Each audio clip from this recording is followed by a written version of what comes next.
Video like जरूर कर लीजिए और ऐसे वीडियो लगातार फ्री में पाने के लिए चैनल को तुरंत सब्सक्राइब कर लीजिए और बेल आइकन को जरूर टैप कर लीजिए ताकि आगे भी सारे वीडियो आपको मिलते रहे। यूट्यूब में फॉलो करते हैं तो प्लीज ये वाला फ्री टेलीग्राम चैनल जरूर ज्वाइन कर लीजिएगा। सारे नोटिफिकेशन सारे अपडेट यहीं पे आते हैं, ध्यान रखिए। नमस्कार दोस्तों, एक बार फिर से आपका बहुत बहुत स्वागत है स्टडी फॉर सिविल सर्विसेज में। और मैं एसके त्रिपाठी आज आप सभी के साथ जो हमारा 2023-24 का इकोनॉमिक सर्वे है उसको इंग्लिश मीडियम में आपके साथ यहां पर कंप्लीट करूंगा और डायरेक्टली टॉपिक पे आएंगे। सबसे पहले यहां पर बताया जा रहा है कि हमारी जो फाइनेंस मिनिस्टर हैं निर्मला सीतारमण जी, उन्होंने 22 जुलाई 2024 को ये सर्वे जो है प्रेजेंट किया था, ठीक है। और बजट सेशन के फर्स्ट डे में किया था। और कहां पर किया जाता है? लोकसभा में। तो लोकसभा में किया था इन्होंने इस बार, ठीक है। According to economic survey, social media, excessive screen time और जो अनहेल्दी फूड हैबिट्स हैं ये मेजर प्रॉब्लम्स हैं अभी इंडियन इकोनॉमी में। हाई इकोनॉमिक ग्रोथ यहां पर जो है देखी गई है फाइनेंशियल ईयर 24 में, came on the heels of growth rates of 9.7% and 7% respectively in the previous 2 financial years. Headline inflation rate की बात करें तो ये बोल रहे हैं कि लार्जली ये आपका कंट्रोल में है, although the inflation rate of some specific food items is elevated. Trade deficit जो है वो लोअर साइड था फाइनेंशियल ईयर 24 में देन इन फाइनेंशियल ईयर 23, और जो करंट अकाउंट डेफिसिट भी है वो इस ईयर का अराउंड 0.7% है विद रिस्पेक्ट टू जीडीपी, ठीक है। बैलेंस ऑफ पेमेंट के अकाउंट में हमने कोर की सीरीज में देखा है, वहीं पर आप देखते हैं कि जो एक्सपोर्ट इंपोर्ट का हमारा अकाउंट होता है उसमें करंट अकाउंट डेफिसिट होता है, ठीक है, जहां पर जो आपका विजिबल और इनविजिबल आपका अकाउंट होता है। According to the World Economic Forum, जो in its economic survey, technology related jobs will grow the fastest in the next 5 years and these include AI and machine learning specialist. तो हमने एक series में इसको cover भी किया था कि किस तरीके से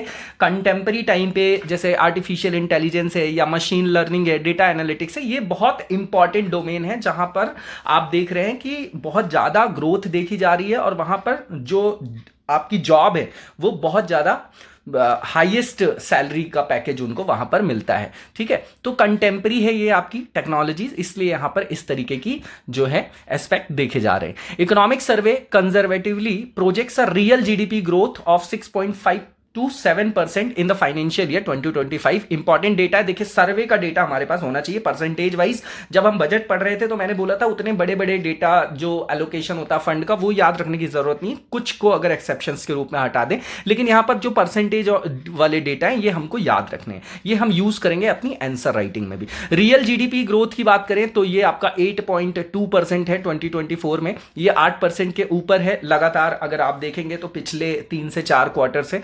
रिटेल इन्फ्लेशन भी कम हुआ है ऐसा बताया जा रहा है, 5.4% हुआ है 2024 में due to deft administrative and monetary policy. तो ये गवर्नमेंट का बखान कर रहे हैं कि उन्होंने अच्छे इनिशिएटिव्स लिए इसलिए ऐसा हुआ है। Economic growth of 8.2% supported by industrial growth rate of 9.5%। ये बहुत अच्छा है क्योंकि जब सेकेंडरी सेक्टर ग्रो करता है तो वहां पर लोगों को जॉब अपॉर्चुनिटीज ज्यादा मिलती है। 29 states and UTs witnesses inflation rate below 6%। तो उर्जित पटेल कमेटी हमने पढ़ा था, वहां पर उन्होंने बताया था 4+2 -2 की बेल्ट। तो ये बता रहे कि भैया हम इसको जो है कंट्रोल रेंज में रखने में कामयाब हो गए। आरबीआई ने प्रोजेक्ट किया inflation to fall to 4.5% in financial year 2025। India जो है वो टॉप रेमिटेंस रेसिपेंट कंट्री में है, फर्स्ट नंबर में आती है। 120 बिलियन यूएस डॉलर जो है 2023 में रेमिटेंस के थ्रू आया है। जैसे कोई हमारे यहाँ का इंडियन सिटीजन है और यूएस में जॉब कर रहा है और फिर वहां से वो इंडिया में रेमिटेंस डलवा रहा है ना, ठीक है ना, लाभांश जिसको बोला जाता है। 6 की फोकस एरियाज हैं अमृत काल में। बूस्ट करना है प्राइवेट इन्वेस्टमेंट को, एक्सपेंशन करना है एमएसएमई को क्योंकि लेबर इंटेंसिव सेक्टर है, एग्रीकल्चर को भी ग्रो करना है एज अ ग्रोथ इंजन। तो यहां पर जो है फोकस किया जा रहा है। एग्रीकल्चर को इतना फोकस इसलिए किया जाता है क्योंकि 50% पॉपुलेशन आज भी जो है प्राइमरी सेक्टर में कहीं ना कहीं डायरेक्टली या इनडायरेक्टली जो है डिपेंडेंट है और उसका जीडीपी में कंट्रीब्यूशन केवल 17 to 18% है ना। Financing green transition, bridging education employment gap and capacity building of states, इस पे भी फोकस किया जा रहा है। India makes progress on climate action and energy efficiency. 45.4% installed electricity generation from non fossil जो आपके रिसोर्सेज होते हैं। तो इसको इस डेटा को याद रखना है। आईएनडीसी जो हमने पेरिस क्लाइमेट डील के अंतर्गत जो हमने निर्धारित किए हैं उनको प्राप्त करने में ये आपके क्या हैं, सहयोगी है ना, हेल्पफुल है। India decouples economic growth from green house gas emissions, GDP stands at 7% while emission were 4% between 2005 to 19। इसके बाद अगर आप देखेंगे कि हमारे यहाँ गिनी कोफिशिएंट कम हुआ है, मतलब इनइक्वालिटी कम हुई है ना, और इसको भी हमने अपनी कोर सीरीज में लाफर कर्व है, गिनी कोफिशिएंट है, कुजनेट्स कर्व है, ये सब जो हमने है वो कवर किया है, उसमें से आप लोग देख सकते हैं। More than 34.7 crore Ayushman Bharat card generated, 7.37 crore hospital admissions covered. तो एक बात याद रखिए कि अगर ह्यूमन रिसोर्स डेवलपमेंट करना है या ह्यूमन डेवलपमेंट करना है तो हेल्थ और एजुकेशन देना है, तो उसके लिए कौन करेगा ये सोशल जो आपका इंफ्रास्ट्रक्चर, उसमें कौन करेगा इन्वेस्टमेंट? गवर्नमेंट करेगी, तभी तो हमारे यहां जो है अप्रोप्रिएट मैनर में रैशनल लेवल पे ह्यूमन रिसोर्स का डेवलपमेंट हो पाएगा। 22 mental disorders covered under Ayushman Bharat, क्योंकि इसको पहले सोशल स्टिग्मा के रूप में देखा जाता था, तो इसका कवरेज बढ़ाया गया, ये बहुत अच्छी बात है। Rapid progress in R&D, 1 lakh patents granted in financial year 24 compared to less than 25,000 in financial year 2020. Net payroll जो additions है to EPFO more than doubles from 61 lakhs in financial year 19 to 131.5 lakhs in financial year 24. Gig workforce भी यहां पर लगातार expand होता जा रहा है, जैसे ऑनलाइन वर्कर्स को देखते हैं आप, या कॉन्ट्रैक्ट बेसिस जो जॉब होती है, इनफॉर्मल सेक्टर मान सकते हैं, तो ये एक्सपैंड हुआ है, 2.35 करोड़ हो जाएगा ये 2029-30 तक। ठीक है, इसमें वर्क टू होम वाला भी सारा रेफरेंस आ जाता है, सारे एस्पेक्ट्स आ जाते हैं। Agriculture and allied sectors register average annual growth rate of 4.18% over last 5 years, ये डेटा रखना है अपने पास। इन्वेस्टमेंट इन एग्रीकल्चरल, जो भी आपका एग्रीकल्चर से रिलेटेड R&D होती है ना, तो रिसर्च वो कंट्रीब्यूट करती फूड सिक्योरिटी, क्योंकि वहां पर प्रोडक्टिविटी इनहैंस होती। फॉर एवरी रुपी इन्वेस्टेड पे ऑफ 13.85, मतलब ये कितना बड़ा रिटर्न है। आप देखिए कि अगर वहां पर हम R&D में अगर वहां पर इन्वेस्टमेंट करते हैं एग्रीकल्चर में 1 रुपए, तो वो 13 रुपीज 0.85 रुपीज हो जाता है। ठीक है, इंडियाज फार्मा मार्केट वर्ल्ड का 3rd लार्जेस्ट है, और इसकी अगर हम वैल्यू देखें अगर रुपीज में, तो आप देखेंगे $50 बिलियन है। Of the 20 global generic companies 9 R India based, है ना, तो 20 जो है आपकी सबसे बड़ी कंपनीज, उसमें से 9 जो है इंडिया में बेस्ड है। मोर देन 12,500 जन औषधि केंद्र जो केंद्र हैं उनको खोला गया है, ताकि वहां पर जो है कॉस्ट इफेक्टिव और सस्ती जो है चीपर वैल्यू पे जो है वहां पर लोगों को मेडिसिन जो है अवेलेबल कराई जा सके। PLI जो आपकी स्कीम है, PLI जो स्कीम है, की इन अचीविंग आत्मनिर्भर भारत अट्रैक्ट 1.28 लाख करोड़ इन्वेस्टमेंट। इसके बाद इंडिया का जो सर्विस एक्सपोर्ट है वो आप देखेंगे 4.4% को कॉन्स्टिट्यूट करता है वर्ल्ड के कमर्शियल एक्सपोर्ट को। 2022 का डेटा है। इंडिया का जो शेयर है in digitally delivered service exports stands at 6% in 2023. India has 1580 global capability centers. India witnessed a 92 lakh foreign tourist arrivals का 2023 में। इंडियन ई-कॉमर्स इंडस्ट्री जो है वो आपकी क्रॉस कर जाएगी $350 बिलियन को 2030 में, 2030 में, 2030 में, है ना। ये सनराइज इंडस्ट्री है, ये काफी ज्यादा जो है इसका एक्सपेंशन देखा जा रहा है।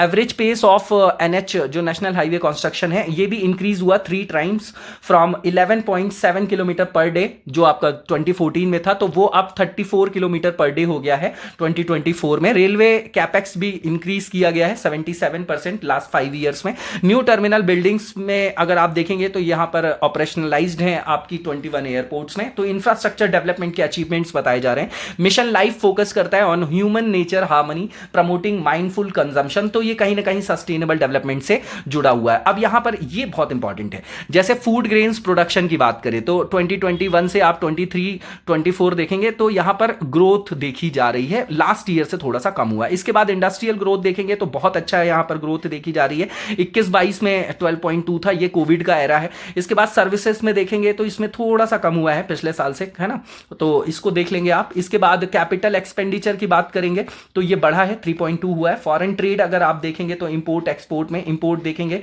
तो ये आपका 675.4 हो गया है, 437.1 हो गया आपका एक्सपोर्ट हो गया। तो कहीं ना कहीं एक्सपोर्ट बढ़ रहा है तो करंट अकाउंट डेफिसिट हमारा कम होगा।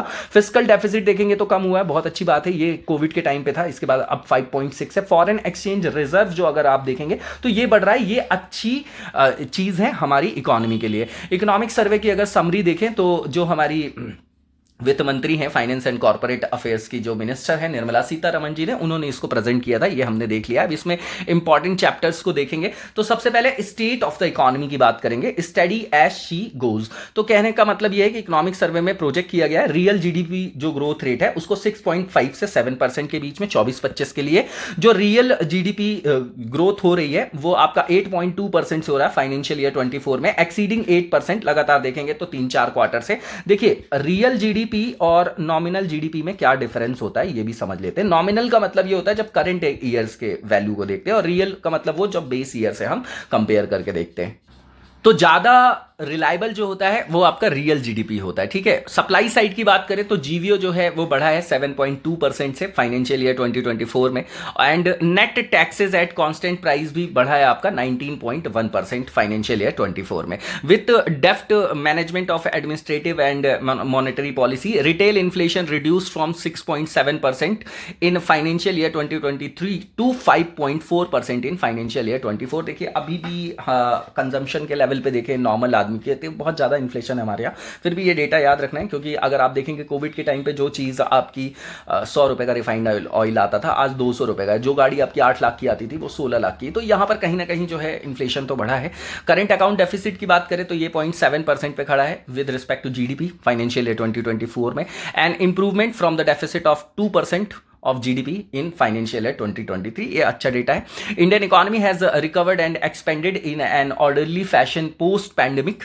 तो हमने कोविड के बाद से काफ़ी अच्छा रिकवर किया है। रियल जीडीपी जो है जो हमारा 2024 का जो फाइनेंशियल ईयर है इसमें 20% हायर है than its level in financial year 20, a feat that only a very few major economies achieve. तो बहुत कम ऐसी कोविड के बाद इकोनॉमीज है वर्ल्ड के एस्पेक्ट में, है ना, वर्ल्ड के पर्सपेक्टिव में, जिन्होंने इस तरीके से जो है रीगेन किया है। Government has been able to ensure free food grains to 81.4 crore जो आपके पीपल्स हैं। Shares of agriculture industry and service sectors in overall, GVA की बात कर रहे हैं, है ना, तो कंजम्पशन बेस्ड में देखते हैं। जीवीए को आपने देखा वैल्यू एडिशन का पार्ट है, हमने जीडीपी जब काउंट करने का, नेशनल इनकम काउंट करने की मैथड्स देखी थी तो उसमें देखा था, तो अब हम जीवीए को हमने अपना लिया है। तो जीवीए एट करेंट प्राइस ये बताया जा रहा है एग्रीकल्चर के लिए 17.7%, इंडस्ट्री में 27.6% और 54.7% सर्विस सेक्टर में। और with in the industrial sector manufacturing GVA shrugged of a disappointing 5 जो आपका फाइनेंशियल ईयर 2023 में था, उसके बाद ये वापस से ग्रीव किया है। इसमें ग्रोथ देखी गई है फाइनेंशियल ईयर 24 में 9.9% की। जीएफसीएफ की बात करें by private non financial corporation, ये भी बढ़ा है आपका 19.8% फाइनेंशियल ईयर 2023 में। और इसके बाद देखेंगे growth in gross tax revenue estimated है 13.4% फाइनेंशियल ईयर 2024 में, ट्रांसलेटिंग इनटू टैक्स रेवेन्यू जो आपका बुआंसी है of 1.4। Growth was led by 15.8%, अच्छा डेटा है। ये आपका डायरेक्ट टैक्स के रिस्पेक्ट में बात कर रहे हैं, और इनडायरेक्ट टैक्स में जो ग्रोथ देखी गई है 10.6% है ना। ये फाइनेंशियल ईयर 2023 की बात करें, ब्रॉडली देखा जाए तो 55% of GDR accrued from direct taxes and the remaining 45% from indirect tax, ये डेटा रख सकते हैं आप अपने पास। इसके बाद इंडिया में देखेंगे कि मॉनेटरी मैनेजमेंट और फाइनेंशियल इंटरमीडिएशन, है ना, यहां पर स्टेबिलिटी की बात की जा रही है चैप्टर 2 में। तो अभी देखेंगे कि इंटरनेशनल लेवल पे भी पॉलिटिकल इनस्टेबिलिटी बनी हुई है ना। कहीं पर आप देखेंगे हमास का मुद्दा है, इजराइल का मुद्दा है, तो रूस और यूक्रेन का मुद्दा है। तो इंडिया की जो बैंकिंग और फाइनेंशियल सेक्टर है has displayed a stellar performance in financial year 2024, और हमारे यहाँ का मार्केट भी टॉप पे खड़ा हुआ है। आरबीआई मेंटेन करती है steady policy rate throughout the year with overall inflation rate under control. Monetary policy committee maintain करती है the status quo on the policy repo rate at 6.5% in financial year 2024। तो इसको जो है स्थिर रखा गया है ना। कोर इन्फ्लेशन की बात करें तो डिक्लाइन हुआ है 4% बिटवीन अप्रैल 2022 से लेकर जून 2024 के बीच में। Credit disbursal by scheduled commercial banks stood at 164.3 lakh crore, ये ग्रो हुआ है 20.2% से।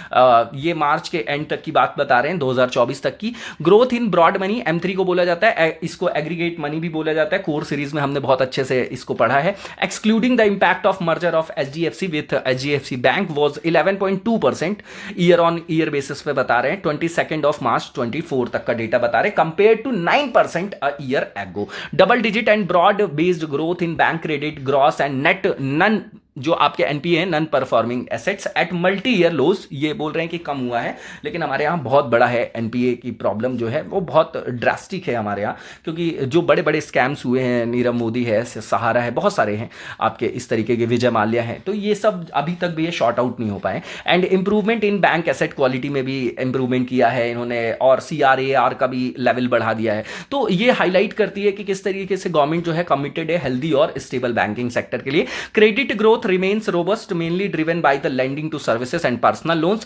Agriculture and allied activities की बात करें तो ये विटनेस है आपकी डबल डिजिट ग्रोथ की in credit during financial year 2024। Industrial credit growth की बात करें तो 8.5% है कंपेयर टू 5.2% पिछले साल के कंपैरिजन में बता रहे हैं। और इंसॉल्वेंसी और बैंक्रप्सी कोड के बारे में बात किया जा रहा है, तो इन्होंने काफ़ी इफेक्टिव काम किया है और बहुत सारा इन्होंने जो है वो यहाँ पर जो है पैसा रिकवर कर लिया है, ऐसा बताया जा रहा है। इसको देख जाइएगा। Primary capital market facilitated capital formation of 10.9 lakh crore during financial year 24, ये इंपॉर्टेंट है। Approximately 29% of the gross fixed capital formation of private and public corporate during financial year 2023। Market capitalisation जो इंडियन स्टॉक मार्केट का है उसमें भी काफी अच्छा उछाल देखा गया है ना, वो बढ़ा है, ठीक है। और with the market capitalisation to GDP ratio being the 5th largest in the world, ये इंपॉर्टेंट डेटा है। India poised to emerge as one of the fastest growing insurance market in the coming decade, ये अच्छी बात है। जितने ज्यादा लोग हमारे यहाँ इंश्योर्ड होंगे उनको वहां पर सिक्योरिटी होगी उनकी फैमिलीज के लिए। और globally the Indian micro finance sector is the 2nd largest after China in the number of borrowing customers in India, which are about 3 times that the next biggest market Indonesia. इसके बाद देखेंगे तो chapter 3 की बात करेंगे, price और inflation की। वो बता रहे हैं कि अंडर कंट्रोल है ये आपका। Central government timely policy intervention and, और बोल रहे हैं कि आरबीआई ने बहुत ज्यादा रैशनल पॉलिसीज लिया, मेजर्स लिए, इसलिए हमारे यहाँ स्टेबिलिटी बनी हुई है और पैंडेमिक के बाद हमने इतना बढ़िया रिकवर किया है। ठीक है भैया, ये तो कहानी हो गई। Central government announced price cuts for LPG, petrol and diesel. As a result retail fuel inflation stayed low in financial year 24। एक बात बताइए कि यहां पर $130 से जो है $70 $60 आ गया आपका, क्या $65 क्रूड ऑयल। लेकिन हमारे यहाँ तो एक ही रेट में हम डलवा रहे हैं, चाहे कोविड का टाइम रहा हो चाहे अभी का रहा हो, 2-4 रुपए का फर्क पड़ता है। 100 रुपीज के 90 से 100 रुपीज के बीच में वो चल रहा है। In August 2023 the price of domestic LPG cylinder was reduced by 200 rupees per cylinder across all markets in India. Since then LPG inflation has been in the deflationary zone, है ना, डिफ्लेशनरी जोन है ये आपका। अब स्फीति की बात कर रहे हैं। Further centre lowered the price of petrol and diesel by 2 rupees per litre, 2 rupees. Consequently, retail inflation in petrol and diesel used in vehicle also moved to the deflationary zone। यहां पर बताया जा रहा है कि इंडिया की जो policy है, जो इंडिया ने अडेप्ट किया है ना, तो वहां पर देखा जा रहा है कि उसके कारण जो है प्राइस में स्टेबिलिटी है ना, despite global uncertainties. Core services inflation eased to a 9-year low है ये आपका फाइनेंशियल ईयर 2024 में। और इसी टाइम पे कोर गुड्स इन्फ्लेशन भी कम हुआ है आपका, वो 4 ईयर के लो पर है। फाइनेंशियल ईयर 24 की बात किया जाए तो core consumer durable inflation decline हुआ है due to an improved supply of की input materials to industries. Agriculture sector की बात करें तो चैलेंजेस फेस कर रहा है due to extreme weather events, depleted reservoirs, crop damage which impacted farm output and food prices. ठीक है, तो इससे इन्फ्लेशन बढ़ा है। Food inflation stood at 6.6% in financial year 2023, ये बढ़ा है आपका फाइनेंशियल ईयर 24 में 7.5% हो गया। गवर्नमेंट ने अप्रोप्रिएट एडमिनिस्ट्रेटिव एक्शंस लिए हैं, उसमें इंक्लूडेड है आपका dynamic stock management, open market operation, subsidised provision of essential food items and trade policy measures, जो हेल्प किया है मिटिगेट करने में फूड इन्फ्लेशन को। 29 स्टेट्स और यूनियन टेरिटरीज ने रिकॉर्ड इन्फ्लेशन का मतलब यहां पर डेटा दिया है, जो केवल जो है 6% के नीचे था फाइनेंशियल ईयर 24 में। Besides states experience higher overall inflation tend to have a wider rural to urban inflation gap, with rural inflation surpassing urban inflation.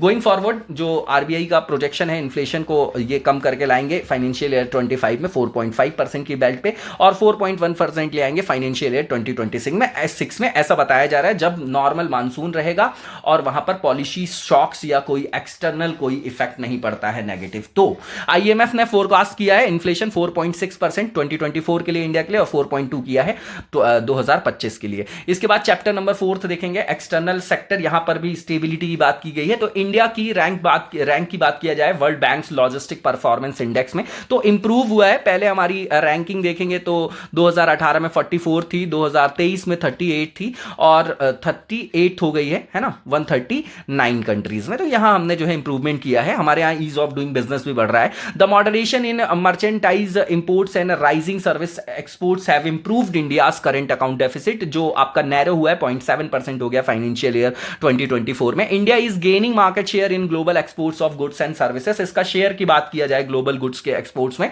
तो फाइनेंशियल ईयर में 1.8% है against an average of 1.7% during financial year 16 से लेके 20 की बात कर रहे हैं। इंडिया का जो सर्विस एक्सपोर्ट है वो बढ़ा है आपका 4.9% से, ठीक है। और ये इसमें मेनली जो आपका कैटलिस्ट का काम किया जिसने आईटी सॉफ्टवेयर सर्विसेज ने और अदर बिजनेस सर्विसेज ने। इंडिया जो है टॉप रेमिटेंस रेसिपेंट कंट्री बन गया है, ये हमने पहले ही देख लिया। इंडिया का जो एक्सटर्नल डेप्ट है वो आपका सस्टेन है आपका एक लेवल पे over the years with the external डेप्ट to GDP ratio standing at 18.7% at the end of March 2024। तो भैया 1/5 है, कोई बहुत ज्यादा कम नहीं है टोटल जीडीपी का, बहुत बड़ा डेप्ट है ये आपका। ड्यूरिंग फाइनेंशियल ईयर 2024 इंडिया का जो फॉरेन एक्सचेंज रिजर्व है ये बढ़ा है, ये अच्छी चीज है, $68 बिलियन हो गया है। हाईएस्ट इंक्रीमेंट देखा गया इसमें, है ना, हाईएस्ट ग्रोथ देखी गई है among major foreign exchange reserve holding countries, ठीक है। एफईआर की बात करें तो ये फॉरेन एक्सचेंज रिजर्व है, ये आपका है अभी 653.7 बिलियन पर था ये आपका 21 जून 2024 को। Enough to cover more than 10 months of imports projected for financial year 2025 और more than 98% of total external डेप्ट outstanding at the end of March 2024। यहां पर बताया जा रहा है कि देख लीजिएगा कि इंडिया, मैक्सिको, चाइना, है ना, रेमिटेंस के बारे में, तो ये देख लीजिएगा। इसके बाद मीडियम टर्म आउटलुक की बात करेंगे, a growth strategy for new India, कैसे हम न्यू इंडिया बनाएंगे। तो यहां पर जो पॉलिसी का फोकस है शॉर्ट टू मीडियम टर्म के लिए, यहां पर जॉब और स्किल क्रिएशन करना है और प्रोडक्टिविटी को बढ़ाना है। एग्रीकल्चर सेक्टर में भी उसके पोटेंशियल को मोबिलाइज करना है। एमएसएमई के अंदर जो भी बॉटलनेक है उसको एड्रेस करना है। इंडिया का जो ग्रीन ट्रांजिशन है ग्रीन टेक्नोलॉजी की तरफ, उसको मैनेज करना है। डेफली डील करना है विद द चाइनीज, जो आपका कंडम है आपका, मतलब जो चाइना करता रहता है ना उटपटांग चीजें, जैसे हमारे यहाँ डंपिंग करता रहता है ना। उसके अलावा आप देखेंगे तो उसका पूरा का पूरा सारे वर्ल्ड में जो है उसका डोमिनेंस है मार्केट में, तो उसकी पहेलियों को हमको सुलझाना है, ठीक है ना। तो किस तरीके से करेंगे, deepening the corporate bond market, tackling inequality and improving our young population quality of health. तो यहां पर जो है इन चीजों पे फोकस किया जाएगा, नॉर्मल से फैक्ट है। अमृतकाल ग्रोथ स्ट्रेटजी बेस्ड ऑन 6 की एरियाज, बूस्ट करना है यहां पर प्राइवेट इन्वेस्टमेंट को। बहुत सारे हमारे इंफ्रास्ट्रक्चर से रिलेटेड प्रोजेक्ट्स चल रहे हैं, सोशल इंफ्रास्ट्रक्चर से रिलेटेड प्रोजेक्ट्स चल रहे हैं, तो उसके लिए है ये फंडिंग को कैटर करने के लिए। एक्सपेंड करना है यहां पर, एक्सपेंशन करना है एमएसएमई सेक्टर का, क्योंकि लेबर इंटेंसिव सेक्टर है, सोशियो इकोनॉमिक ग्रोथ का कंट्री के इंडिकेटर है ये। एग्रीकल्चर एज ग्रोथ इंजन, उसको यूज करना है। Financing green transition, bridging education employment gap, इसका मतलब ये कि लोगों के पास डिग्री है लेकिन उनको एम्प्लॉयमेंट नहीं मिलता है, तो उनको स्किल डेवलपमेंट करेंगे इंडस्ट्री के डिमांड के हिसाब से। And building capacity of states, medium term outlook, इसको एक बार देख जाइएगा आप लोग। For Indian economy to grow at 7% plus, a tripartite compact between the union government, state government and private sector is required। तो सबके बीच में कॉपरेशन की बात कर रहे हैं। एमएसएमई जो है बैकबोन है इंडियन इकोनॉमी का, ये कंट्रीब्यूट करता है अप्रॉक्सीमेटली 30% ऑफ कंट्रीज जीडीपी, बहुत इंपॉर्टेंट है ये डेटा, और 45% जो है ऑफ मैन्युफैक्चरिंग आउटपुट को रिप्रेजेंट करता है, and providing employment to 11 crore of India's population. इसलिए ये बहुत ज्यादा इंपॉर्टेंट है हमारी कंट्री के सोशियो इकोनॉमिक डेवलपमेंट के लिए। Indian council for medical research in its मतलब लेटेस्ट जो उनकी डाइटरी गाइडलाइंस है इंडियंस के लिए, वो पब्लिश किया गया 2024 में। इसमें बताया गया है एस्टिमेशन की 56.4% of the total disease burden in India is due to unhealthy diet. So unhealthy diet या लाइफस्टाइल जो डिसीज है उसका रिप्रेजेंटेशन हमारे यहां बढ़ता जा रहा है। 65% of India's fast growing population is under 35, ये डेमोग्राफिक डिविडेंड की बात कर रहे हैं। And many lack the skills needed added by a modern economy. तो एस्टिमेट बताया जा रहा है यहां पर कि about 51.25% of the youth is deemed employable. इसके बाद क्लाइमेट चेंज और एनर्जी ट्रांजिशन की बात करेंगे हम लोग यहां पर। तो एक रिपोर्ट है आईएफसी की, इंटरनेशनल फाइनेंस कॉर्पोरेशन की, उसने रिकॉग्नाइज किया है इंडिया के एफर्ट को अचीवमेंट के रूप में, achieve committed climate actions, highlighting that it is the only G20 nation in line with the 2 degree centigrade warming. तो हम जो है बिल्कुल अलाइन है सस्टेनेबल डेवलपमेंट के कंसेप्ट से अभी, है ना, जहां पर हम एनवायरमेंट का प्रोटेक्शन भी कर रहे हैं। As of 31 of May 2024 the share of non fossil sources in the installed electricity generation capacity, ये आपकी पहुंच गई है 45.4% पे, ठीक है ना। ये बढ़ी है फ्रॉम 32% जो आपका 2014 में था, है ना। अच्छा खासा ग्रोथ है यहां पर। इंडिया, ये पेरिस क्लाइमेट डील भी तभी की, इसीलिए वहां से कंपेयर करके बता रहे। दूसरी चीज, हमारे यहां एनडीए का पहला कार्यकाल भी था वो। India is also on track to make an additional carbon sink of 2.5 to 3 billion tonnes through tree and forest cover by 2023। ये हमारे आईएनडीसी के अंदर भी हमारा क्या है, वहां पर लक्ष्य है, उसको ये सिंक्रोनाइज करेगा with a carbon sink of 1.97 billion tonne of CO2 equivalent having already been created from 2005 to 2019। India has reduced the emission intensity of GDP from 2005 levels by 33% in 2019। Almost हम अपने टारगेट को achieve करने के करीब हैं यहां से INDC के। इसके बाद इंडिया का जो जीडीपी है between 2005 and 2019 has growth with a compound annual growth rate of about 7%, whereas the emission grew at a CAGR of about 4%। तो ये अच्छा डेटा है। Total energy savings of 51 million tons of oil equivalent translates to a total annual cost saving of 1,94,320 crore and emission reduction of around 306 million tons। Expanding renewable जो energy and clean fuels will increase demand for land and water। Government ने issue किया है sovereign green bonds amounting to 16,000 crore in January-February 2023 followed by 20,000 crore in October-November 2023। India की जो energy की needs हैं are expected to grow 2 to 2.5 times by 2047 to meet a growing economies development priorities and aspirations। इसके बाद social sector chapter number 7 देखेंगे। तो अगर GDP के पर्सपेक्टिव में देखें तो सोशल सर्विसेज में जो एक्सपेंडिचर है अभी वो बढ़ा है 6.7%, जो आपका था 2017 में, तो वो 7.8% हो गया 2023 में। तो बहुत बढ़िया है। वेलफेयर स्टेट के ये आपके क्या है, लक्षण है, कैरेक्टरिस्टिक्स हैं, और लोगों की अगर क्वालिटेटिव एस्पेक्ट में जो है वहां पर लाइफ में वहां पर वैल्यू एडिशन देखा जाएगा, तो उससे ओवरऑल हमारा जो नेशन है वो डेवलप कहा जाएगा रैशनल लेवल पे। कॉरस्पेंडिंगली अगर यहां पर देखें तो health expenditure has increased from 1.4 to 1.9। ये बहुत अच्छी चीज है, ह्यूमन रिसोर्स डेवलपमेंट के लिए सबसे इंपॉर्टेंट है in the same period. Survey में हाईलाइट किया गया है यहां पर टोटल एक्सपेंडिचर को, the expenditure on social services registered and increase to 26% in 2023-2024, out of which the expenditure on health constituted 6.5%। Ayushman Bharat के कारण है। फाइनेंशियल ईयर 18 से 24 के बीच में देखें तो नॉमिनल जो जीडीपी है वो ग्रो हुई है at a CAGR of around 9.5%, while the welfare expenditure has grown at CAGR of 12.8%। Guinea coefficient की बात करें तो ये आपका कम हुआ है, ये डिक्लाइन हुआ है, 0.283 से 0.266 में आ गया है रूरल सेक्टर के लिए, और 0.363 से 314 पे आ गया अर्बन सेक्टर के लिए। तो कहीं ना कहीं इनइक्वालिटी कम हो रही है। मोर देन 34.7 करोड़ जो आयुष्मान भारत कार्ड्स हैं वो आपके जनरेट किए गए, और इस स्कीम के अंतर्गत जो है 7.37 करोड़ जो है लोगों को जो है हॉस्पिटल में बेनिफिट मिला है उनको एडमिशन के बाद। The challenge of ensuring mental health, यहां पर 22 जो आपके मेंटल डिसऑर्डर्स थे उनको भी यहां पर एम्बेडेड किया गया है, कवर किया गया है आयुष्मान भारत के अंतर्गत हेल्थ इंश्योरेंस जो स्कीम है। In alignment with the guidelines of national education policy 2020, पोषण भी और पढ़ाई भी, पोषण भी और पढ़ाई भी, तो यहां पर न्यूट्रिशनल वैल्यू हेल्थ पे फोकस किया जा रहा है। लॉन्च किया गया था मई 2023 में। It is a path breaking early childhood care and education programme to help India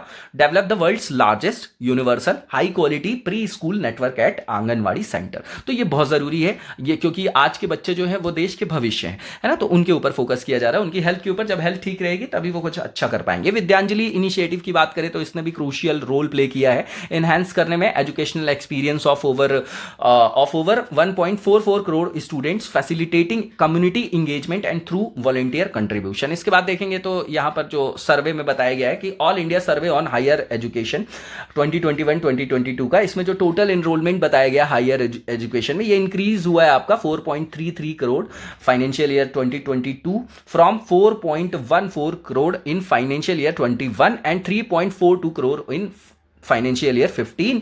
तो इसमें इंक्रीमेंट देखा गया है, अगर फाइनेंशियल ईयर 15 से कंपेयर करें तो 26.5%। तो अच्छी बात है, फीमेल एनरोलमेंट भी बढ़ा है यहाँ पर हायर एजुकेशन में, ये वुमेन एम्पावरमेंट को शो करता है। 2.07 करोड़ हो गया फाइनेंशियल ईयर 2022 में, इसमें 1.57 करोड़ था आपका फाइनेंशियल ईयर 15 में, और अब जो आप देखेंगे तो 31.6% का इंक्रीमेंट देखा जा रहा है। इंडिया की जो असेंट है in high quality research, the country climbed up to 9th rank in the Nature's index 2023। इसने ओवरटेक किया है भारत ने ऑस्ट्रेलिया और स्विट्जरलैंड को। Rise in enrolment in higher education has been driven by under privileged section, जैसे SC है, ST है ना, ओबीसी है, तो ये वल्नरेबल ग्रुप्स की बात करें। With a faster growth in female enrolment across section, witnessing 31.6% increment since financial year 2015। India की रैंक फर्स्ट है globally as per the domestic market indicator of the global innovation index.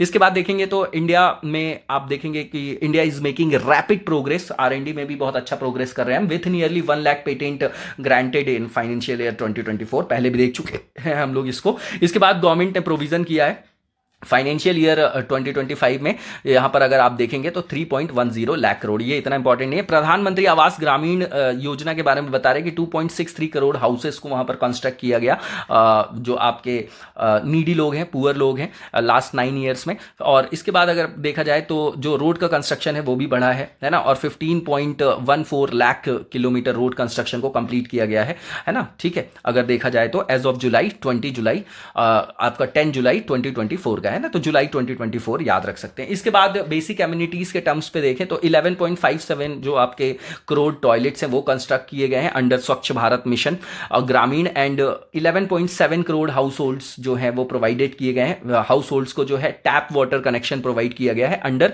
जल जीवन mission. कब तक की डेट बता रहे हैं ये, तो 10 जुलाई 2024 तक। तो ये अच्छी चीज़ है ये, है ना, आवास की सुविधा प्रदान करना, स्वच्छ पेयजल जो है उसको प्रदान करना। इसके बाद यहाँ पर देखेंगे तो 35.7 करोड़ जो रुपे डेबिट कार्ड्स हैं वो इशू किए गए हैं अंडर प्रधानमंत्री जनधन योजना। ये आपका जून 2024 का डेटा है, ठीक है। इसके बाद आप देखेंगे तो 8 जुलाई 2024 तक 34.73 करोड़ जो है आपके आयुष्मान जो भारत कार्ड्स हैं वो बनाए गए हैं। सेक्स रेशियो में इंप्रूवमेंट आया है नेशनल लेवल पे, ये 2014-15 में 918 था जो 930 हो गया है। इसके अलावा मैटरनल मॉर्टेलिटी रेट भी यहाँ पर जो है इंप्रूवमेंट हुआ है इसमें, जो पहले आपका 130 पर लाख लाइव बर्थ्स था 2014 से 16 के बीच में, वो 18-20 में जो है 97 पर लाख लाइव बर्थ्स आ गया है। अंडर प्रधानमंत्री Kaushal Vikas Yojana, the participation of women among those trained has increase from 42% in financial year 16 to 52.3% in financial year 2024। तो ये बहुत अच्छी चीज़ है, क्योंकि लेबर फोर्स पार्टिसिपेशन में महिलाओं का रिप्रेजेंटेशन बढ़ने से ओवरऑल हमारी इकोनॉमी को वहाँ से पॉजिटिव इम्पैक्ट जाएगा। क्योंकि एंजेला मार्केल का भी स्टेटमेंट है कि अगर विमेंस और जो मेंस है इनका अगर लेबर फोर्स पार्टिसिपेशन में इक्वल पार्टिसिपेशन हो जाए तो 2 से 4 गुना जो है 2 to 4 टाइम्स हमारी इकोनॉमी में जो है ग्रोथ देखी जा सकती है। एडल्ट ओबेसिटी जो रेट है इंडिया में ये आपका ट्रिपल्ड हो गई है ना, ये आपका लाइफस्टाइल डिसीज के रूप में उभर रहा है। और एनुअल इंक्रीमेंट यहां पर देखा गया है चिल्ड्रंस में is the second highest in the world after Vietnam and Namibia. Important fact है, according to the World Obesity Federation, obesity is emerging as a serious concern among India's adult population, ठीक है। तो demographic dividend को ये demographic disaster में convert करने की क्षमता रखती है।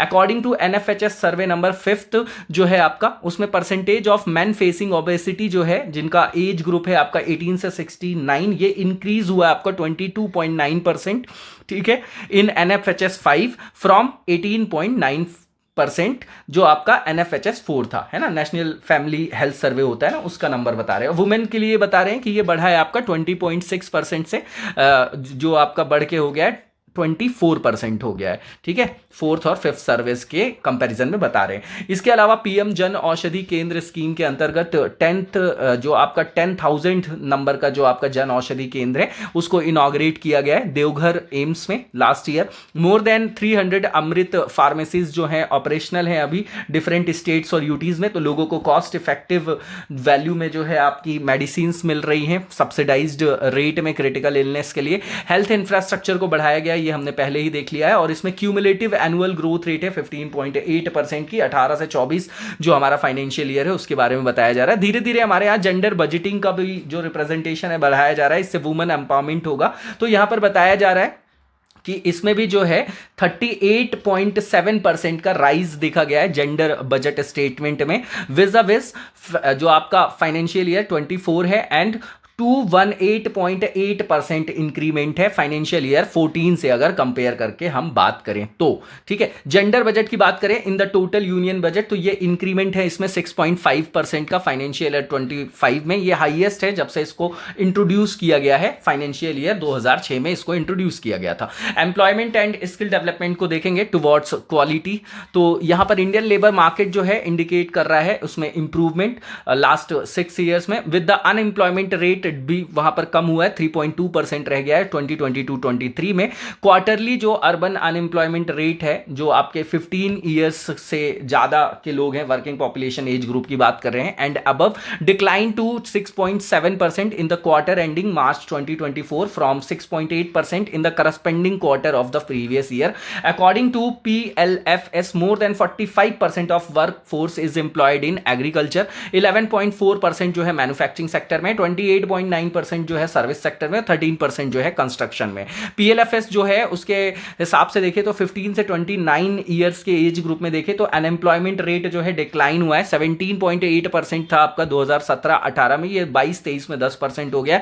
Nearly 2/3 of the new subscribers in the EPFO pay roll have been from the 18 to 28 जो आपका एज ग्रुप है। जेंडर पर्सपेक्टिव में देखें तो फीमेल जो लेबर फोर्स पार्टिसिपेशन रेट है ये राइज हुआ है लास्ट 6 ईयर्स में। फाइनेंशियल ईयर 15 और 22 के बेसिस में देखें तो वेजेस पर वर्कर इन रूरल एरियाज इसमें ग्रोथ देखा गया है 6.9% CAGR विज़ corresponding 6.1% CAGR in urban areas. Number of factories employing more than 100 workers saw 11.8% growth financial year 18 से 22 के बीच की बात बता रहे हैं। और यहां पर yearly net payroll additions to the EPFO more than doubled from 61.1 lakh 19 के फाइनेंशियल ईयर में था और अभी 24 में 131.5 लाख हो गया। EPFO मेंबरशिप नंबर्स की बात करें तो ग्रो किया इसने 8.4%। CAGR जो आपका क्यूमुलेटिव जो आपका एनुअल ग्रोथ रेट होता है between 2015 to 2024। Manufacturing sector is less exposed to AI as industrial robots are neither as nimble nor as cost effective as human labour. Gig workforce जो है ये काफी ज्यादा एक्सपैंड हो जाएगा 29-30 तक 2.35 करोड़ लोग जो है इसमें इंडल्ज हो जाएंगे। Indian economy needs to generate an average of nearly 78.5 lakh jobs annually until 2030 in the non farm sector to cater the rising workforce. तो ये बहुत इंपॉर्टेंट इनिशिएटिव है। Compare to 50.7 crore persons in 2022 country would need to care for 64.7 crore persons in 2050 क्योंकि 2047 में विकसित भारत बनने वाले हैं। इसके बाद direct public investment equivalent to 2% of GDP has the potential to generate 11 million jobs, nearly 70% of which will go to women। तो women empowerment भी हो रहा है, यहां से इंडियन इकोनॉमी भी ग्रो हो रही है, लोगों को जॉब मिल रही है तो उनकी पेइंग कैपेसिटी बन रही है, तो विन विन सिचुएशन है। Female labour force participation rate जो है आपका बढ़ा है 37% हो गया 2022-2023 में फ्रॉम 23.3% इन 2017 टू 2018 के में जो आपका कम था वो आपका बढ़ गया है काफी। ठीक है, ये डेटा रख सकते हैं आप हमारे यहाँ कि किस तरीके से गवर्नमेंट जो है इनिशिएटिव्स लेके जो है इसको कैटर कर रही है। Around 68% of the loans have been sanctions to women, जो आपकी विमेन इंटरप्रेन्योर्स हैं, है ना, मुद्रा स्कीम के अंतर्गत। And 77.7% of the beneficiaries under stand up India are womens as of May 2024। तो बहुत अच्छा डेटा है विमेन्स के, ऐसे में भी हम इसको यूज कर सकते हैं। Realising the vision of digital India as of July 2023, more than 53% of PM rural digital literacy campaign beneficiaries are women. Government has launched several initiatives to ensure an AI enabled ecosystem and connect AI to youth. Some of these include Future Skills Prime, जो युव AI है, Youth for उन्नति and Vikas with AI, a national program for school students and responsible AI for youth 2022। तो AI के लिए ये specific आपके initiatives हैं, इनको याद रख सकते हैं आप लोग। बजट जो है आपका 10,300 करोड़ रुपए का प्रोवाइड किया गया है 2024 में for the India AI mission.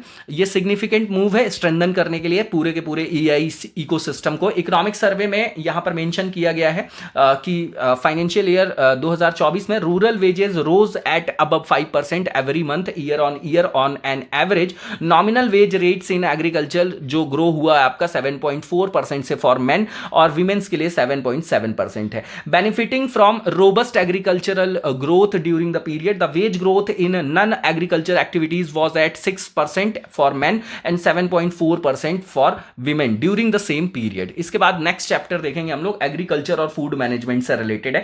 तो एग्रीकल्चर और जो आपका लाइट सेक्टर जिसको हम प्राइमरी सेक्टर बोलते हैं, इसने रजिस्टर किया है एवरेज एनुअल ग्रोथ रेट 4.18% का कांस्टेंट प्राइस पर ओवर द लास्ट 5 ईयर्स। ये इंपॉर्टेंट डेटा है, याद रखना है। इंडिया एक्सपोर्ट करता है more then 7% of its food grains, तो करेंट अकाउंट डेफिसिट को मैनेज करने के लिए अच्छा ये आपका क्या है, डोमेन है। और उसी के साथ हमारे फार्मर्स की इनकम भी बढ़ती है वहां पर, तो उनकी सोशियो इकोनॉमिक कंडीशन जो है वो अच्छी होती है। इंडियन एग्रीकल्चर सेक्टर प्रोवाइड करता है लाइवलीहुड सपोर्ट लगभग 42.3% ऑफ द टोटल पॉपुलेशन। कितने बड़े लोगों को ये रोजगार प्रदान करता है, इसलिए ये इतना बड़ा इंपॉर्टेंट सेक्टर है हमारी कंट्री के रियल मैनर में डेवलपमेंट के लिए। And has a share of 18.2% in the countries GDP at current price. तो ये डिस्पैरिटी दिखाई दे रही है आपको कि नहीं दिखाई दे रही कि 42% लोगों के पास 18% धन है। तो ये है आपकी विषमता, इसको बोलते हैं इनइक्वालिटी। इसको यूज कर सकते हैं हम लोग हमेशा अपनी आंसर राइटिंग में, अच्छे मार्क्स दिलाने में ये आपको हेल्प करेगा। As per provisional estimates for 2023-24 growth rate of the agriculture sector stood at 1.4% which is below 4.7% in 2022-23। इसके बाद अगर आप देखेंगे तो जो शेयर है आपका क्रॉप सेक्टर का in agriculture GVA current price पे 2022-23 के लिए 55.28% है as compare to 61.75% 2014-2015. About 89.4% of farm households own less than 2 hectare of land. तो देखिए हमारे यहाँ 85 से 90% जो फार्मर्स हैं वो मार्जिनल फार्मर्स हैं। ये सबसे बड़ी प्रॉब्लम है एग्रीकल्चर सेक्टर की। India is a major agricultural producer, second largest producer है। अगर इसमें आप देखेंगे तो राइस है, वीट है, कॉटन है, शुगर केन है ना, इसके संदर्भ में बात कर रहे हैं कि सेकंड लार्जेस्ट प्रोड्यूसर है। और लार्जेस्ट प्रोड्यूसर है मिल्क का, पल्सेस का, स्पाइसेस का, ठीक है। However crop yields in the country are very low compare to other major producers. तो हमारे यहाँ प्रोडक्टिविटी का इशू है, प्रोडक्टिविटी कम है हमारे यहाँ। अगर 2014 से 22-23 के बीच की बात करें तो लाइफ स्टॉक सेक्टर जो है ग्रो किया है at an impressive compound annual growth rate of 7.38%। Constant price पे बात कर रहे हैं। कंट्रीब्यूशन जो है लाइफ स्टॉक का टोटल जीवीए में कांस्टेंट प्राइस में एग्रीकल्चर एंड अलाइड सेक्टर में जो इंक्रीज हुआ है 24.32% जो आपका 2014-15 में था, तो अब 22-23 में 30.38% हो गया है। इसके बाद 22-23 के डेटा की बात करेंगे, लाइफ सेक्टर ने जो लाइफ स्टॉक जो आपका सेक्टर है ना, पशुपालन वाला, एनिमल हस्बेंड्री की बात करें तो 4.66% है टोटल जीवीए में। सिग्निफिकेंटली इसमें जो अगर आप देखेंगे तो boosting the per capita availability of milk, eggs and meet.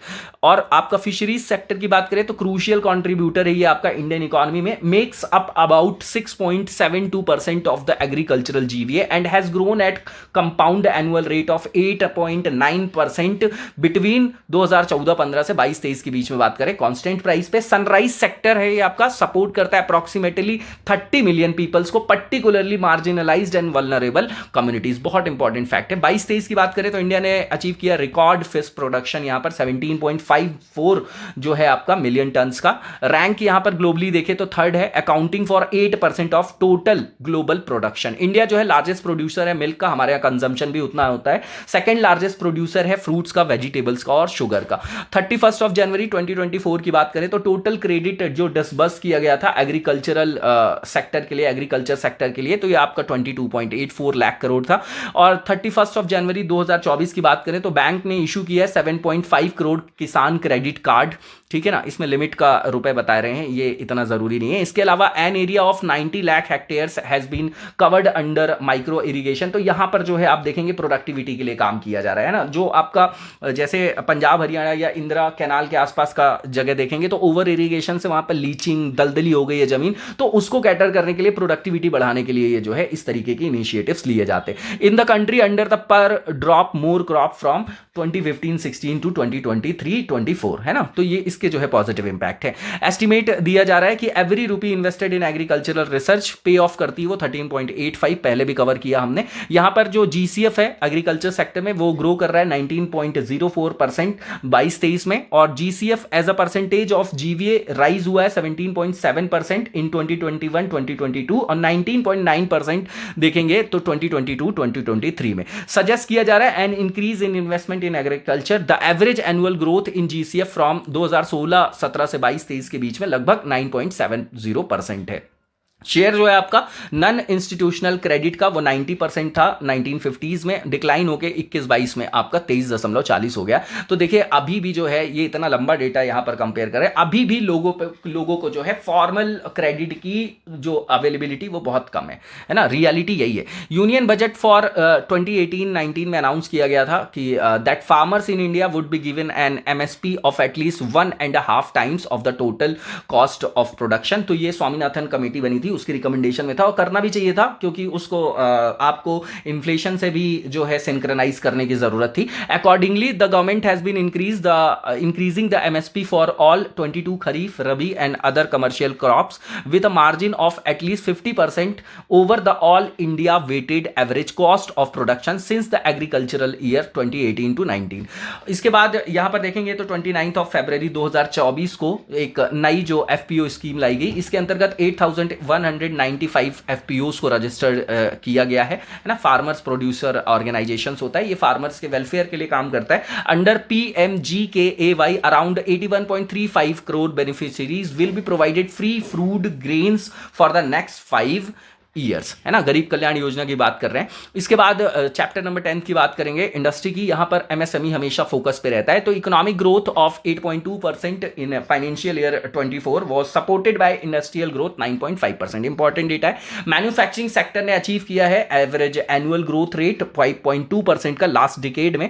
ये मेजर ग्रोथ ड्राइवर है ना। बीइंग केमिकल जो आपके यहां पर इसके डायमेंशन बताए जा रहे हैं, जैसे केमिकल है आपका सेक्टर, वुड प्रोडक्ट्स है, फर्नीचर है, ट्रांसपोर्ट इक्विपमेंट्स है, फार्मास्यूटिकल है, मशीनरी है और इक्विपमेंट है। तो यहां पर अच्छी खासी ग्रोथ देखी गई है। एक्सीलरेटेड कोल प्रोडक्शन ने लास्ट 5 इयर्स में हमको हेल्प किया है कि हमारा इंपोर्ट कम हो गया है, लेकिन अभी भी क्वालिटेटिव कोल हमको जो है इंपोर्ट करना पड़ता है। इंडिया का जो फार्मास्यूटिकल मार्केट है ये वर्ल्ड का लार्जेस्ट 3rd नंबर का आपका मार्केट है विद रिस्पेक्ट टू वॉल्यूम, और इसका वैल्यूएशन देखेंगे अभी तो $50 बिलियन है आपका, ठीक है। इसके बाद इंडिया जो है वर्ल्ड का 2nd लार्जेस्ट क्लोथिंग मैन्युफैक्चरर है और one of the top 5 exporting Nations है, और ये लेबर इंटेंसिव होता है, ये बहुत फायदेमंद है। इससे हमको जो है फॉरेक्स भी मिलता है। और फाइनेंशियल ईयर 24 की बात करें तो export of textile and apparel including handicrafts increase by 1% reaching 2.97 lakh crore. India का जो इलेक्ट्रॉनिक्स मैन्युफैक्चरिंग सेक्टर है ये अकाउंट करता है एस्टिमेटेड 3.7% टोटल ग्लोबल मार्केट का।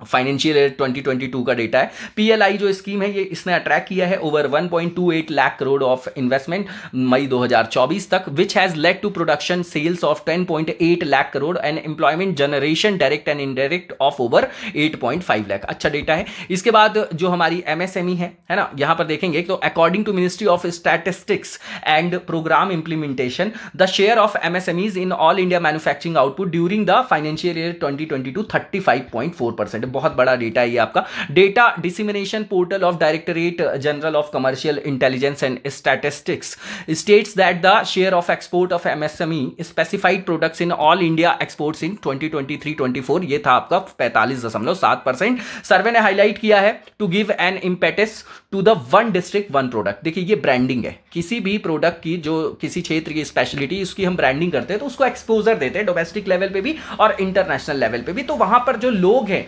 उनको क्या होती है, उनकी इनकम बढ़ती है, तो उससे सोशियो इकोनॉमिक डेवलपमेंट होता है। तो इसके लिए यहाँ पर बहुत सारे जो है इनिशिएटिव्स लिए जा रहे हैं। तो यहाँ पर बताया जा रहा है कि जैसे यूनिटी मॉल बना देंगे, वहां पर उन चीजों का एक्सपोजर देंगे, तो वो चीजें बताई जा रही है। पीएम एकता मॉल्स की बात कर रहे हैं यहाँ पर, ठीक है, इसको देख जाइएगा। इंडिया का जो इलेक्ट्रॉनिक्स मैन्युफैक्चरिंग सेक्टर है इसने एक्सपीरियंस किया है सिग्निफिकेंट ग्रोथ सिंस 2014। इसने ये अकाउंट करता है estimated 3.7% of the global market, ठीक है, फाइनेंशियल 2022 का डेटा है। और इसी टाइम पे हम देखें तो इंडस्ट्री कंट्रीब्यूट करता है 4% इंडिया की टोटल जीडीपी में, फाइनेंशियल ईयर 2022 का डेटा है। डोमेस्टिक प्रोडक्शन जो है इलेक्ट्रॉनिक्स आइटम का इंक्रीज हुआ है, 8.22 लाख करोड़ का हो गया है, वाइल जो आपका एक्सपोर्ट है वो भी बढ़ा है, 1.9 लाख करोड़ हो गया फाइनेंशियल ईयर 2023 में। कोल जो है अकाउंट करता है more than 55% of India's primary commercial energy, ये बहुत बड़ा डेटा है। और coal fired power generation accounts for about 70% of the total power generation. Coal production accelerated, ये बढ़ा है आपका लास्ट 5 ईयर्स में, तो इसने रिड्यूस किया हमारी इंपोर्ट की डिपेंडेंसी को, ठीक है, तो इसको आप एक बार देख जाएंगे। इसके बाद यहां पर नेक्स्ट चैप्टर है हमारा, वो सर्विस से रिलेटेड है, fuelling growth opportunity. Service sector ने कंट्रीब्यूट किया है ओवरऑल जीवीए में, आप देखेंगे तो रिकॉर्ड स्तर पे है ये आपका पैंडेमिक के बाद, अबाउट 55% बता रहे हैं। तो ये सबसे बड़ा कंट्रीब्यूटर भी है हमारे जीडीपी में। Service sector has the highest number of active companies 65%, total number of 16 आपका 91,495 है जो एक्टिव कंपनीज हैं एग्जिस्ट करती हैं इंडिया में 31 ऑफ मार्च 2024 तक। ग्लोबली देखा जाए तो इंडिया का जो सर्विस सेक्टर है वो विटनेस है किसका, real growth of more than 6% का। और जो सर्विस एक्सपोर्ट है हमारा वो कॉन्स्टिट्यूट करता है 4.4% को, क्योंकि बहुत सारी सर्विसेज को हम आउटसोर्स करते हैं। वर्ल्ड के कमर्शियल सर्विसेज एक्सपोर्ट के टर्म्स पे बात करें 2022 का डेटा है ये आपका। फाइनेंशियल ईयर 24 में ये अकाउंट करता है 44% ऑफ इंडिया के टोटल एक्सपोर्ट को। इंडिया की रैंक 5th है आपकी सर्विस को एक्सपोर्ट करने के पर्सपेक्टिव में, with other countries being the European union, exclude कर दिया है इसमें इंट्रा ईयू ट्रेड को। उसके बाद यूएस है आपका, यूके है और चाइना है। इसके बाद देखेंगे तो सर्वे ने फर्दर यहां पर हाईलाइट किया है that as per the provisional estimates the service sector is estimated to have grown 7.6% in financial year 2024। Gross जो जीएसटी कलेक्शन है वो रीच कर गया है 20.18 लाख करोड़ फाइनेंशियल ईयर 24 में। इसने 11.7% की इसमें ग्रोथ देखा गया है प्रीवियस ईयर के कंपैरिजन में, ठीक है। इससे ये पता चलता है कि हमारे यहां डोमेस्टिक जो आपकी कमर्शियल एक्टिविटीज है, ट्रेडिंग एक्टिविटीज हैं, वो बढ़ रही हैं। कंप्यूटर सर्विसेज और जो बिजनेस सर्विस एक्सपोर्ट्स हैं ये अकाउंट करता है 73% को इंडिया में सर्विस एक्सपोर्ट्स को, और ये विटनेस है आपका 9.6% की ग्रोथ की ईयर ऑन ईयर बेसिस पे फाइनेंशियल ईयर 24 में। तो हमारे यहाँ ये सेक्टर बहुत ज्यादा इंपॉर्टेंट है। India share in digitally delivered services exports globally ये भी इंक्रीज हुआ 6% से, है ना, जो आपका 2023 में था, ठीक है। आपका आप देखेंगे कि जो पहले आप देखेंगे तो ये आपका 4.4% था 2019 में, तो अब ये आपका 6% हो गया। इंडिया जो है 3rd largest domestic aviation market भी है। एविएशन सेक्टर की बात करें तो यहाँ पर भी सब्सटैंशियल ग्रोथ देखी गई है 15% ईयर ऑन ईयर बेसिस पे, ठीक है ना। और यहां पर अगर आप देखेंगे तो टोटल एयर जो पैसेंजर्स हैं वो हैंडल करता है इंडियन एयरपोर्ट जो है, उसकी कैपेसिटी बताई जा रही है कि अभी 37.6 करोड़ है आपकी फाइनेंशियल ईयर 24 में। एयर कार्गो हैंडल करता है इंडिया में जो इंडियन एयरपोर्ट्स है वो, उसके अंतर्गत 7% ईयर ऑन ईयर बेसिस पे 33.7 लाख टन्स का डेटा है ये आपका 2024 के लिए। 2024 एंड होते होते with an outstanding service sector credit of 45.9 lakh crore in March 2024 with a year on year growth of 22.9%। Passenger traffic originating in IR was Indian railway की बात कर रहे हैं 673 crore in financial year 2024, increase हुआ है about 5.2% compare to the previous years. Revenue earning freight जो है आपका फाइनेंशियल ईयर 2024 में, इसमें एक्सक्लूड किया है कोंकण रेलवे कॉर्पोरेशन लिमिटेड की, इसमें विटनेस जो है आपका ये 5.3% की ग्रोथ है आपकी फाइनेंशियल ईयर 2024 में। टूरिज्म इंडस्ट्री में भी आप देखेंगे तो 92 लाख फॉरेनर्स जो है हमारे यहाँ आए 2023 में, इसमें भी ग्रोथ देखी गई 43.5% की, बहुत अच्छा है इकोनॉमी के लिए year year on year basis में बता रहे हैं। टूरिज्म सेक्टर जो है एक्सपैंड हो रहा है हमारे यहाँ रैपिडली, और पूरे वर्ल्ड में अगर रैंकिंग देखें वर्ल्ड इकोनॉमिक फोरम्स की जो travel and tourism development index है 2024 का, तो हमारी रैंक 39 है। इंपॉर्टेंट है, ये प्री में आ सकता है।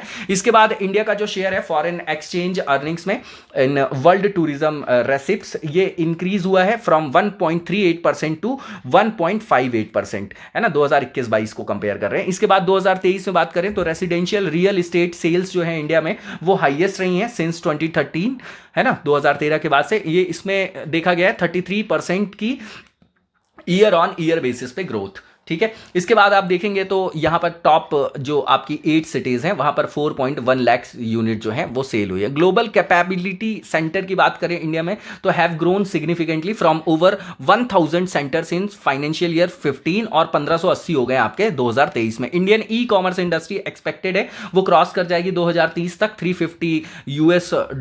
$350 बिलियन है आपके। और इसके बाद ओवरऑल जो टेली डेंसिटी है हमारे यहाँ, इसमें टेलीफोन्स के देखा जाता है कनेक्शंस को पर 100 पॉपुलेशन में इंडिया में, ये इंक्रीज हुआ है 75.2। तो डिजिटल जो आपकी इंक्लूजन है उसके रिस्पेक्ट में इसको देख रहे हैं। इसमें मार्च 2014 से बात करें तो इसमें से जो है इंक्रीमेंट देखा गया है 2024 में 85.7% हो गया, पहले 75.2 था।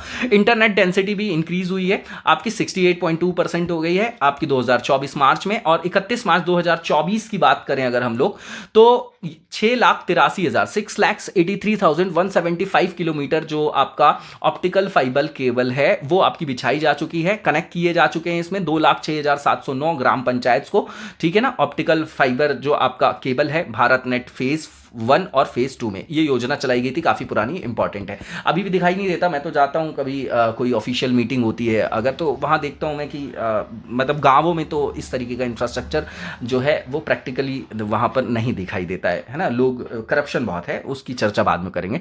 2 significant transformations and reshaping India service landscape, the rapid technology driven transformation of domestic service delivery, पहली चीज। दूसरा, diversification of India services exports. तो ये नहीं कि सिर्फ आईटी की सर्विसेज को एक्सपोर्ट कर रहे हैं, और भी हमको डाइवर्सिफाई करना उसको।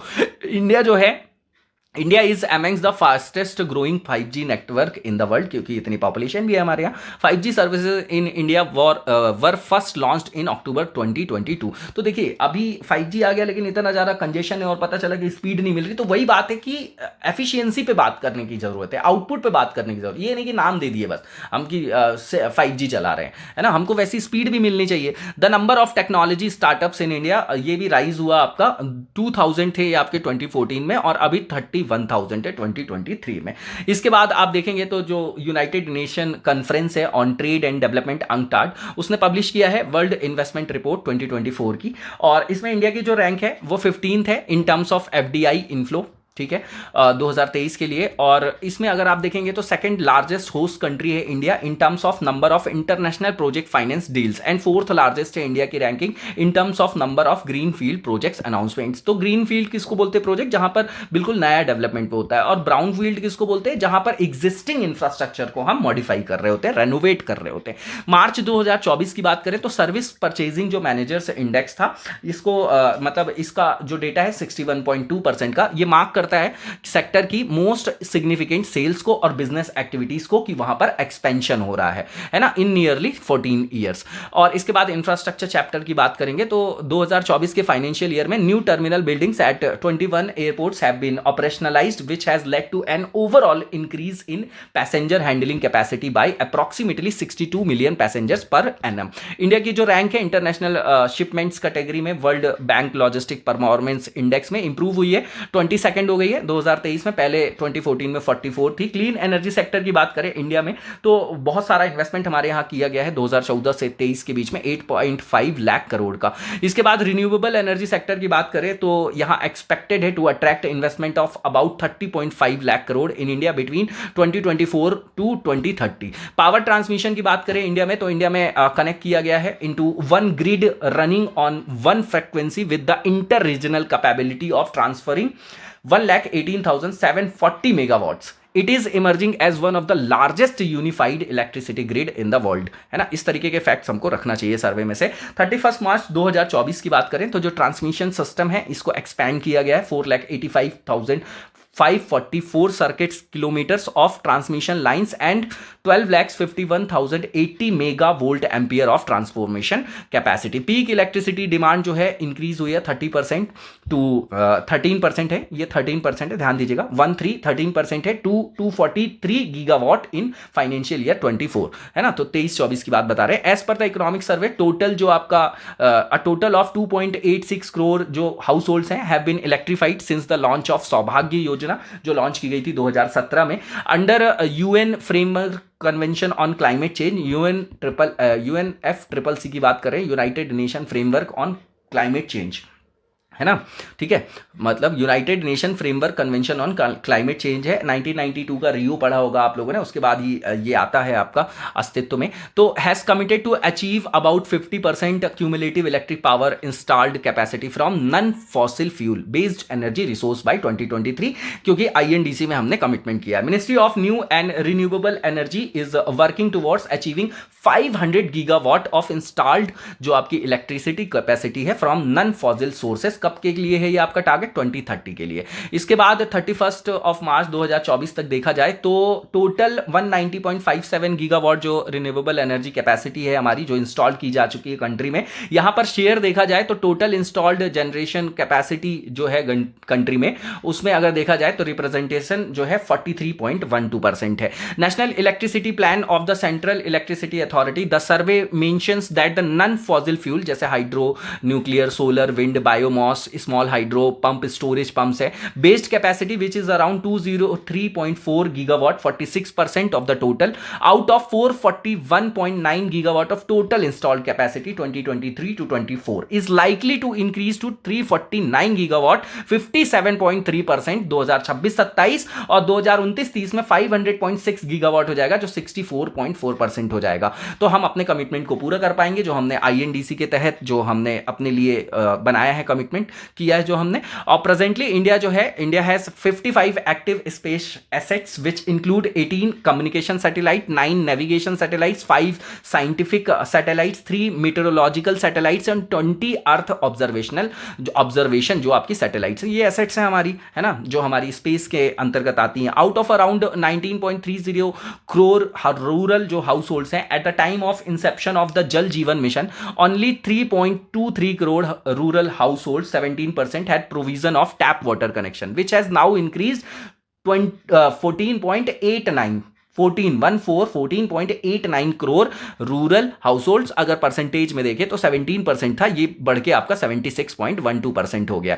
रोड इंफ्रास्ट्रक्चर की बात करें तो काफी सारा रोड इंफ्रास्ट्रक्चर में काम किया है गवर्नमेंट ने, और यहां पर बोला जा रहा है कि वहां पर अपग्रेडेशन किया जा रहा है रोड नेटवर्क्स का, ताकि वहां पर रेजिलियंट और एफिशिएंट जो है आपका इंफ्रास्ट्रक्चर इंश्योर किया जा सके।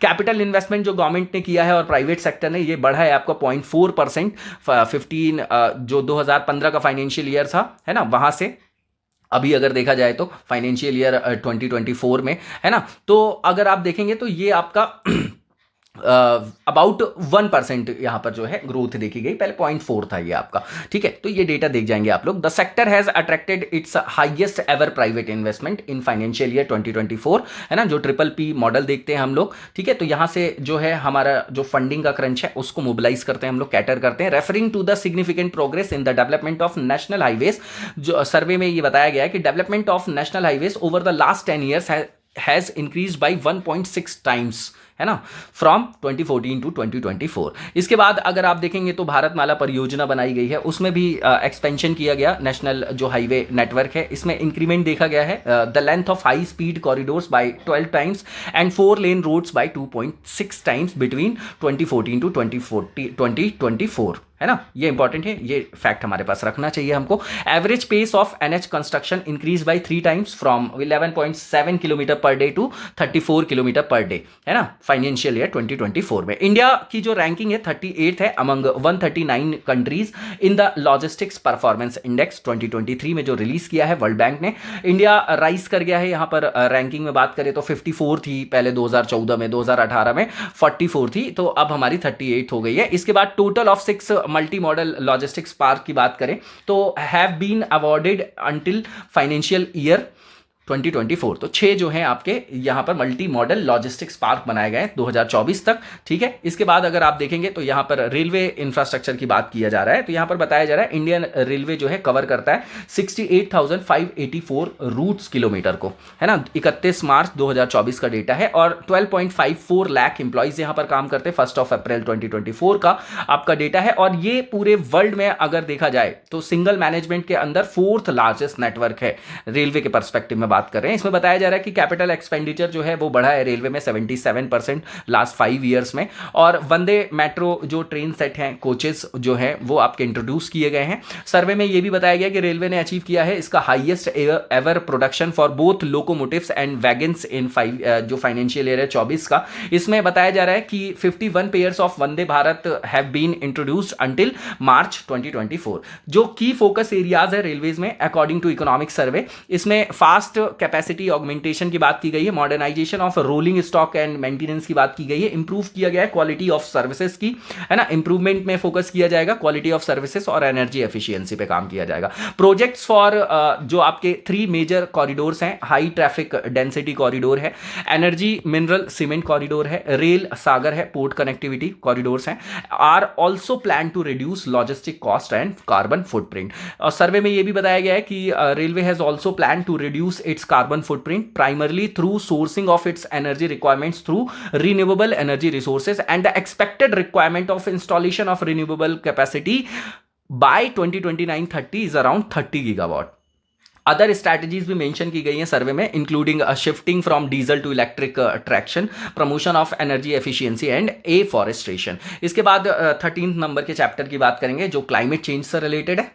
तो आईएनडीसी वगैरह की चर्चा हमने पहले भी काफ़ी कर ली है, तो इसमें रेपिटेशन होगा। अगर अभी बात करें हम ग्लोबल स्ट्रैटेजीज़ की, तो यहाँ पर डेवलप्ड जो कंट्रीज़ हैं और जो डेवलपिंग है, जैसे यूएसए हमेशा बोल देता है कि हम अपने यहाँ के लोगों की जो लाइफस्टाइल है उससे कॉम्प्रोमाइज़ नहीं करेंगे। एक्चुअली जो आज की डेट में जो सबसे ज़्यादा रिच कंट्रीज़ है, डेवलप्ड कंट्रीज़ है, वो वही हैं जो आपकी 1750 में 1750s में जब इंडस्ट्रियल रिवॉल्यूशन आया तो उनने सबसे पहले जो है आप देखेंगे तो उनने उसको मोबिलाइज कर लिया, तो वो डेवलप्ड हो गए। अब इंडिया जैसी जो कंट्रीज़ हैं अभी डेवलपमेंट के फेज में है ना, मतलब डेवलप हम बोल रहे हैं ना कि हम विकसित भारत बनेंगे, इसका मतलब ये कि हम अभी विकसित नहीं है ना, तो हमारे यहाँ इंडस्ट्रियल डेवलपमेंट बचा हुआ है। तो यहाँ पर जो है कॉन्ट्राडिक्शन दिखाई देता है डेवलप्ड और डेवलपिंग नेशंस के पर्सपेक्टिव में, है ना। तो वेस्टर्न अप्रोच जो है उनको बदलने की जरूरत है, वो यहाँ पर बताया जा रहा है कि ताकि रूट कॉज प्रॉब्लम को रिजॉल्व किया जा सके और ओवर कंजम्पशन को रोका जा सके, रैशनल यूज को जो है बढ़ाया जा सके और उसके अलावा एनवायरमेंटल प्रोटेक्शन को जो है एंश्योर किया जा सके। तो one size fits all approach जो है ये यहाँ पर काम नहीं करेगी। डेवलपिंग जो नेशंस है उनके लिए आपको अलग से जो है रूल्स बनाने होंगे। इंडिया का जो इथोस है एम्फेसाइज करता है हार्मोनियस, जो आपका हार्मोनियस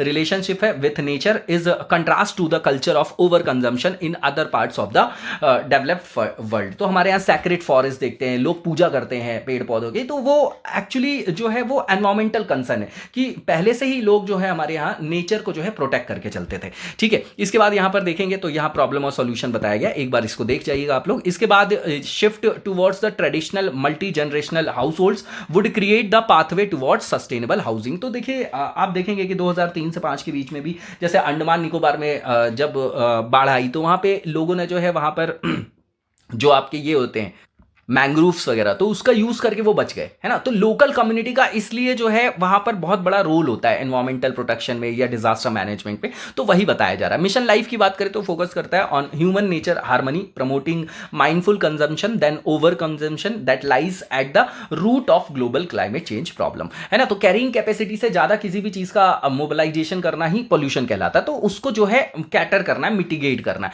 मिशन लाइफ प्रमोट करता है सर्कुलर इकोनॉमी को, reuse of waste products, mindful consumption instead of over consumption, eating local plant based जो आपके क्यूजिन्स होते हैं with low ecological footprints and saving water and energy. तो ओवरऑल मल्टी डायमेंशनली देखेंगे तो एनवायरमेंटल प्रोटेक्शन से synchronise है ये कंसेप्ट। मिशन जो है ये इनकम्पास करता है कॉम्प्रिहेंसिवली बट नॉन एग्जॉस्टिव, है ना, but non exhaustive list of 75 live action for adoption by individual to live more sustainably. तो कहीं ना कहीं सस्टेनेबल डेवलपमेंट से अलाइन हो रहा है ये। इसके बाद इकोनॉमिक सर्वे में बताया गया है कि international energy agency and states that adoption of the kinds of action and measures targeted by the life initiative worldwide would reduce annual global carbon dioxide emission by more than 2 billion tons in 2030। तो 20% जो आपका emission है वो reduction हो जाएगा 2030 तक, ठीक है। और कंज्यूमर की जो सेविंग बताई जा रही है वो लगभग जो है 440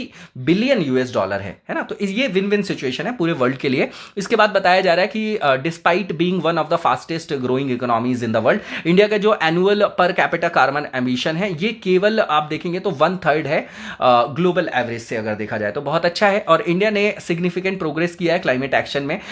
इंस्टॉल्ड जो सोलर कैपेसिटी हमारी 15.03 गीगावाट है 23-24 में, ये आपकी पहुंच जाएगी 82.64 गीगावाट आपका जो मतलब बढ़ गया है ये आपका 30 अप्रैल 2024 तक, ठीक है। तो यहां पर मतलब ये बताया जा रहा है कि किस तरीके से हम जो है रिन्यूएबल एनर्जीज को जो है अडेप्ट कर रहे हैं, है ना। इंडिया जो है वो ट्रैक पे है अपने मतलब INDC के जो भी टारगेट्स हैं उनको अचीव करने में। उसमें कार्बन सिंक भी हमने क्रिएट किया 2.5 बिलियन टन्स का through tree and forest cover जो एफॉरेस्टेशन वगैरह होता है by 2030 with a carbon sink of 1.97 billion tons of CO2 equivalent having already been created from 2005 to 2019।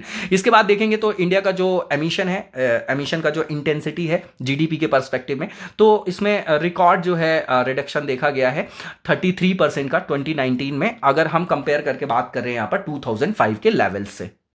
ये डेटा हमने पहले भी पढ़ा है। इसी के साथ आज के वीडियो को यहीं पर विराम देंगे, नेक्स्ट सीरीज में कंटिन्यू करेंगे। तब तक लगातार जबरदस्त तरीके से पढ़ते रहिए और आगे बढ़ते रहिए। Thank you so much, best of luck.